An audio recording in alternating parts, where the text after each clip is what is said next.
Oi, pessoal, tudo bom? Aqui Paulo Hugo. Vamos falar um pouquinho sobre o gabarito da nossa prova, né? Da segunda questão da nossa prova, e também um pouquinho sobre os critérios que foram utilizados para fazer a atribuição de pontos, para fazer a correção. Tá joia? Então vamos lá.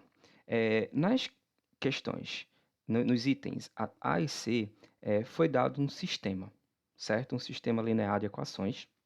E, a partir desse sistema, era necessário que a gente calculasse o determinante e o posto de cada uma das matrizes associadas aos sistemas, também identificar as características do conjunto solução e, por fim, encontrar a nulidade, tá bom? A primeira coisa que eu queria alertar vocês é o seguinte: como a gente não está, né, apresentando simplesmente uma matriz, mas a matriz é uma ferramenta, tá certo, para a gente resolver, né, um determinado problema de sistema lineares de equações, então aqui cabia muito bem a percepção de que se tratava de um cálculo de posto, de determinante, de nulidade e tal, tudo sobre as linhas da matriz, certo? Então, a gente tem que fazer uma análise sobre linhas das matrizes, do posto e da nulidade, e não fazer uma análise sobre coluna, né?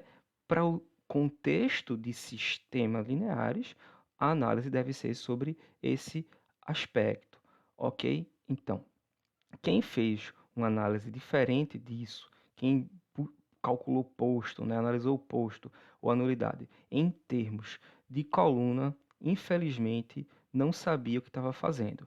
Tinha a ferramenta na mão, mas não sabia. É a mesma coisa de estar usando um martelo como uma chave de fenda. Você tem que ter a ferramenta e tem que saber utilizar. Beleza? Então, percebam isso. A primeira coisa que a gente tem que fazer é, né, encontrar a matriz associada a esse sistema, perto na letra A. Então, ó, a gente encontrou aqui. Só para a gente destacar, aqui a gente tem a matriz de coeficientes, tá certo? Que pegam as variáveis, os coeficientes, e aqui a gente tem o vetor dos termos independentes, que quando combinado, quando juntado, forma a matriz aumentada, que nesse contexto aqui eu estou chamando de M, certo? Então, A é a matriz de coeficientes e M é a matriz aumentada. Podia ser o contrário, né? Mas enfim. E o que foi que a gente fez? A gente primeiro obteve a, eh, a forma escalonada desta matriz, certo? Então, calculando lá aquelas operações elementares, a gente tem que a forma escalonada dessa matriz é essa. E o que é que a gente observa? Para ambas, a matriz de coeficientes e a matriz aumentada, em ambos os casos a gente tem uma linha toda nula, de forma que a nulidade da matriz aumentada e a nulidade da matriz de coeficientes é a mesma e é igual a 1. A gente tem uma linha nula. Joia? Então, estamos aí definido. Já o posto vai ser exatamente o número de linhas não nulas. E em ambos os casos, para ambas as matrizes, a gente tem que vai ser igual a 2. A gente tem duas linhas não nulas. Ok? Pronto, então a gente tem essas duas características. E por fim, a gente iria calcular, obviamente, que o determinante em cima da matriz de coeficientes, porque é a única matriz quadrada, ok? Esse cálculo aí eu não apresentei, porque é muito tranquilo de ser feito. E, no nosso contexto, você pode perceber já que ele é igual a zero, certo? Igual a zero aqui, você não precisa de muito esforço para fazer isso, certo?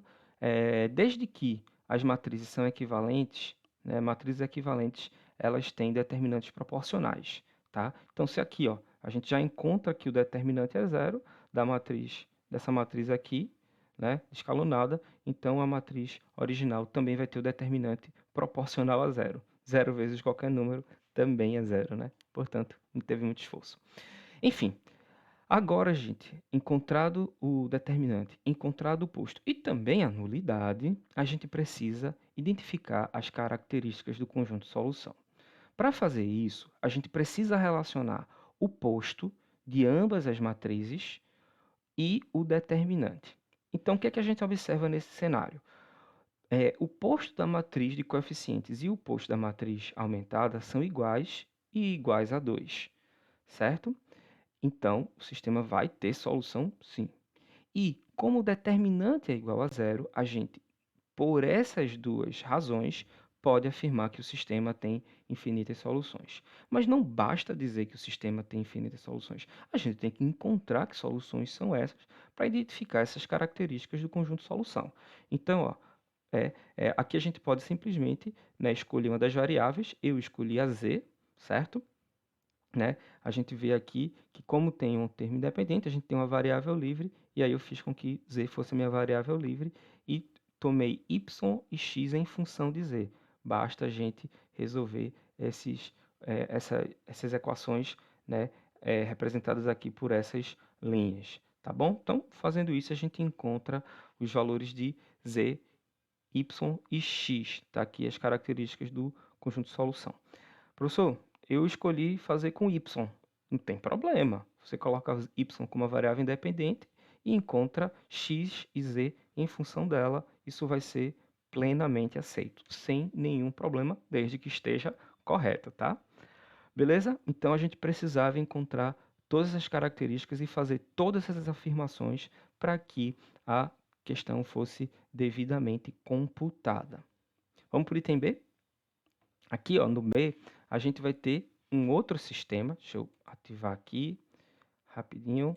A gente tem aqui um outro sisteminha e aqui a matriz a ele associado, tá certo? A matriz aumentada, a matriz de coeficientes, a forma escalonada dessas matrizes. Note que agora que sobre a matriz de coeficientes, certo? Ela tem um, um posto diferente da matriz aumentada, certo? O posto desse carinha aqui, ó, é 2, porque só tem duas linhas não nulas, linearmente independentes, e aqui na matriz M aumentada não.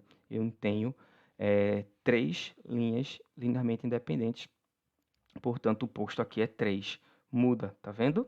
É diferente. Você tinha que fazer essa observação. Enquanto isso, que o determinante, pela mesma razão que eu falei anteriormente, a gente pode facilmente perceber que ele é igual a zero. Tá certo? No nosso caso aqui, o interessante é a nulidade da matriz M, mas se você encontrou a nulidade da matriz A, também é tranquilo, tá? Não tem bronca não. Eu iria considerar.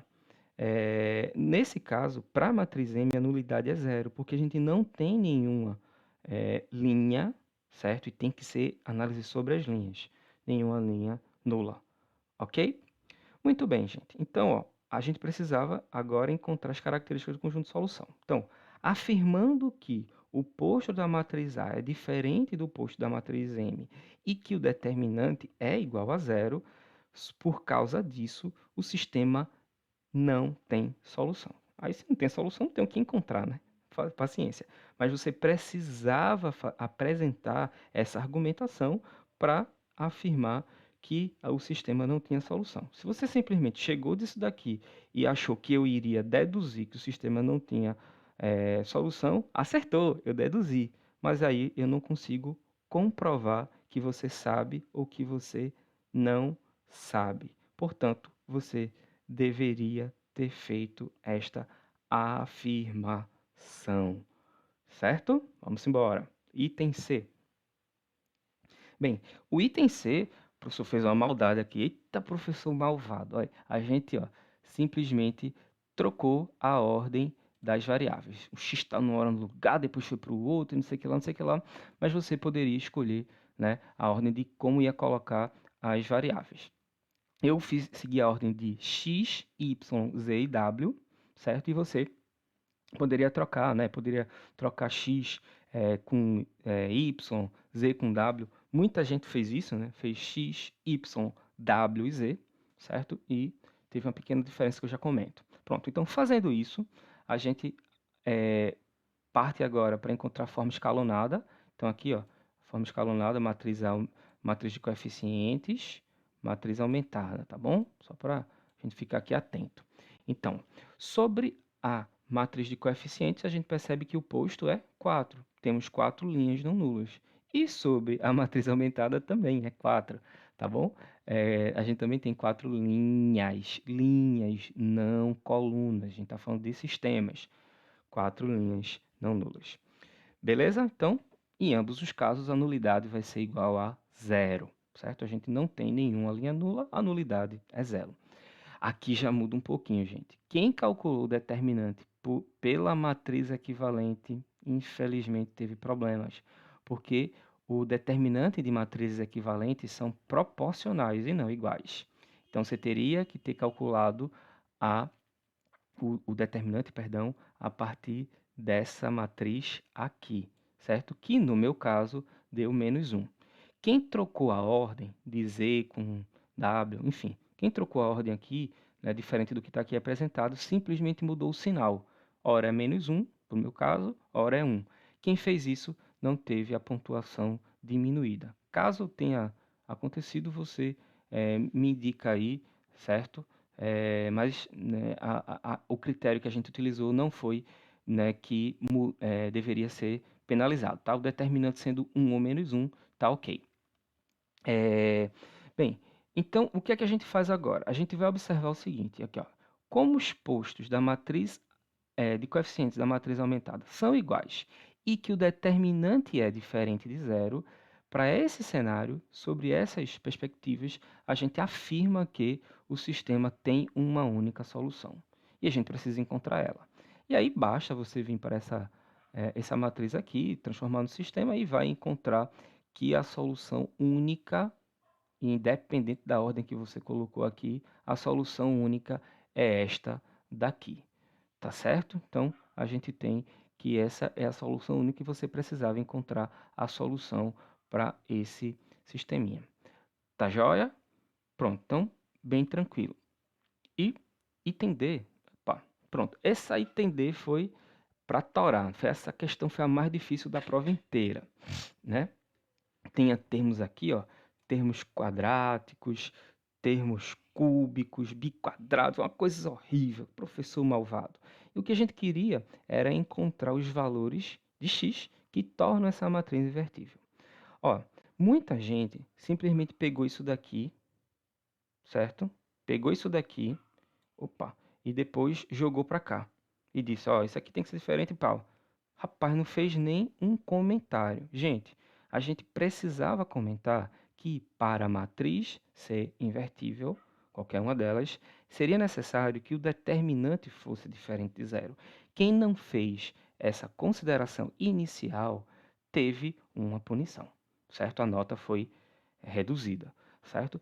Teve gente que sequer colocou aqui, ó, se quiser constituiu a desigualdade, gente. Simplesmente colocou determinante aqui, achou, nem fez a conta, nem teve uns que nem disseram, né, que a matriz era triangular superior, que por causa disso o determinante podia ser obtido a partir do produto dos elementos da diagonal. Teve gente que não fez isso. E por não ter feito isso, simplesmente cuspido, né, a equação aí no papel, certamente foi penalizado em relação à nota, ok?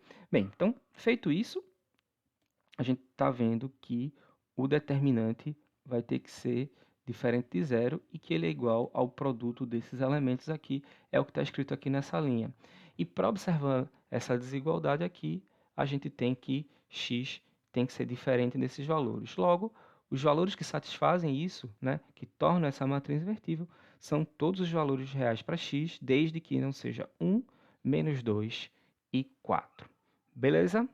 Pronto, gente. Então, ó, vejam esse vídeo, voltem para a primeira, segunda, terceira, ali tem A, B e C, quer dizer, vejam tudo direitinho, com bastante calma, escutem quais foram os critérios, né, de pontuação e caso vocês ainda achem que tem alguma coisa estranha na nossa correção, que é possível, aí vocês entram em contato conosco via Classroom, tá bom?